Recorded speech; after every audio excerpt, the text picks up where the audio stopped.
সুখী হবে। ওর জন্য আমি এখনো সাধ্যকে সাধন করতে পারি না। তোমার বোনকে দাদা বৌদির কাছ থেকে আলাদা করে দিলে দাদা বৌদি ওর বাচ্চাটা খেয়েছে।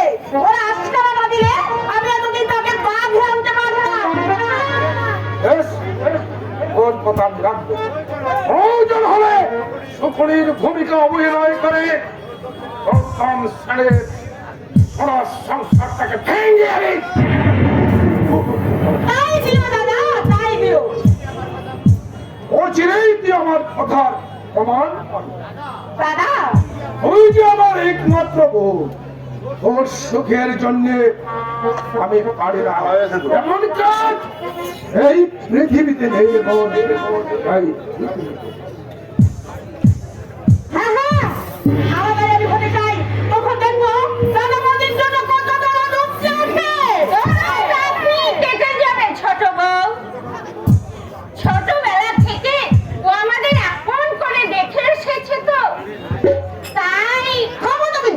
তোমরা স্বামী-স্ত্রীর মতো মিথ্যাবাদের সঙ্গে কথা বলতে আমার ঘৃণা হয়। কি বললে? আমরা মিথ্যাবাদী নয়তো কি? আলমারি থেকে যেদিন পারুলের ফটো আর চিঠি পেলাম, সেদিন পারুলের সম্বন্ধে আমাকে বোঝাবার জন্য কি বলেছিলে? শুধু তাই নয়, পারুলের সম্বন্ধে আমার স্বামীকে বৈঠকে বসে যেসব কথাগুলো বলেছিলে আমি আড়াল থেকে সব কান পেতে শুনেছি। ছোট বউ বলেছিলে না, ছোট বউকে বলে দিও পারুল আমার ছোট বোন, মানে তোমার দাদার শালী। তার সঙ্গে চিঠিপত্র প্রায় আদান প্রদান হতো। হঠাৎ একটা গুরুতর অ্যাক্সিডেন্টে সে মারা যায়। আমি একথায় বলনি কেমন?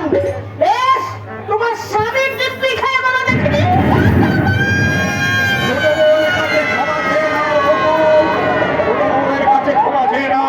সত্যি আমাদের অপরাধ হয়ে গেছে। আমরা ভেবেছিলাম এই কথাটা চেপে রাখতে পারলে ওদের মধ্যে মনোমালিন্যতাটা কেটে যাবে, কিন্তু ব্যাপারটা যে এমনই হিসেবে বিপরীত হয়ে যাবে সেটা তো আমরা বুঝতেই পারিনি। এখন বলবে নেই, সব কথা আমি যখন শুনেই ফেলেছি। আমি তো কিছু বাকি রাখিনি। কি শুনেছো?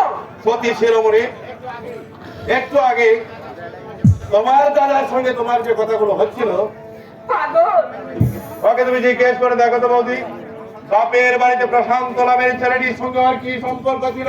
তুমি আমি না হয় চরিত্রহীন, আমার দাদা বৌদি না হয় মিথ্যেবাদী, কিন্তু তুমি যদি সতী সাবিত্রী হবে, তুমি বিয়ের পরেও কেন তোমার এই নাগরকে ভুলতে পারোনি? কেন তোমার দাদাকে বলেছে আমার এই দেব তুল্য দাদার বৌদিকে এই সংসার থেকে আলাদা করে দিতে? ছোট বউ, আমরা আলাদা হয়ে গেলে তুমি সুখী হবে। হবো বই কি? তোমাদের দুজনকে মতো আমাকে আমল দিচ্ছে না।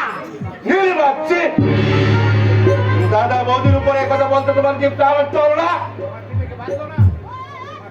তোমার বিবেকে বাঁধলো না? কেন বাঁধবে? অগ্নিনামের সাক্ষী রেখে তুমি আমাকে বউ করে এ বাড়ি এনেছো।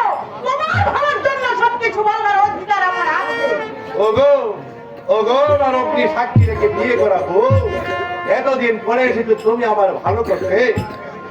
একবার ভেবে দেখো তো, মায়ের সেবা যত্ন দিয়ে বৌদি যদি আমাকে বড় না করতো, দাদা যদি নিজে লেখাপড়া বন্ধ না করে আমাকে পড়িয়ে শুনিয়ে মানুষ না করতো, তাহলে কি পারতে তুমি আমার গলায় বরমাল্য দিতে?